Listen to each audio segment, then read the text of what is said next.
Barcelona has arrived, and with it, the moment of truth. After months of whispers, accusations, and gray area engineering, the FIA is finally making its move. Will this be the end of McLaren's dominance, or just the beginning of a new era of controversy in Formula One?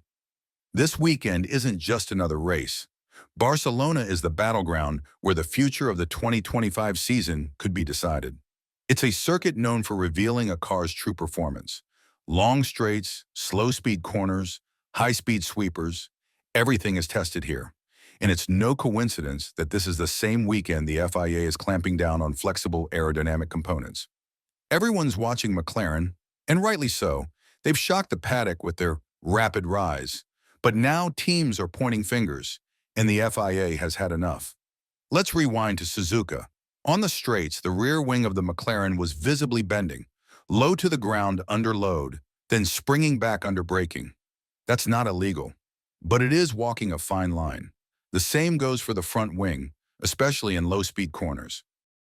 So what's the FIA doing about it?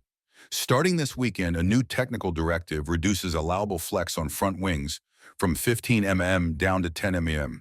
That might not sound like much, but in F1, millimeters matter. And this isn't just a rule tweak, it's a full-on regulation enforcement, complete with intensified scrutiny and physical stress testing on wing components. Some teams have already rushed to redesign their front wings. Others might be hoping their existing setups pass the test. But McLaren? They claim they're not worried. Team principal Andrea Stella has made it clear. McLaren's speed, according to him, has nothing to do with the front or rear wings. He's brushed off the accusations, saying the real reason for McLaren's surge is in their braking efficiency and tire preservation. He even welcomed the FIA's clampdown, saying it forces other teams to focus on McLaren, not themselves.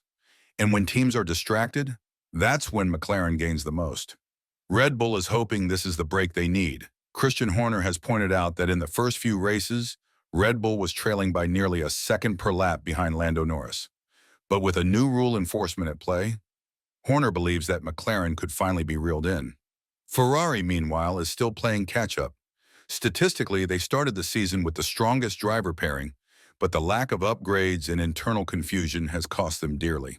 Now, after a strong one-lap performance in Monaco, they're entering Barcelona, hoping that changes to the aero rules will finally slow McLaren enough to bring them back into the fight.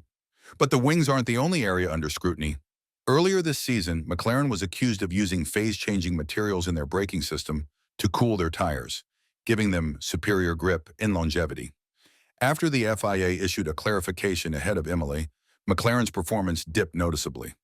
Coincidence? Maybe. Or maybe Barcelona will tell us if McLaren's dominance was the result of clever engineering or clever loopholes.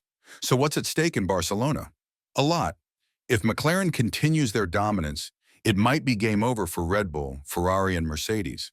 But if the new technical directive works, we could see a mid-season reset. Verstappen remains close enough to strike if McLaren falters. And let's not forget, McLaren's greatest threat might not be Red Bull or Ferrari, it might be themselves.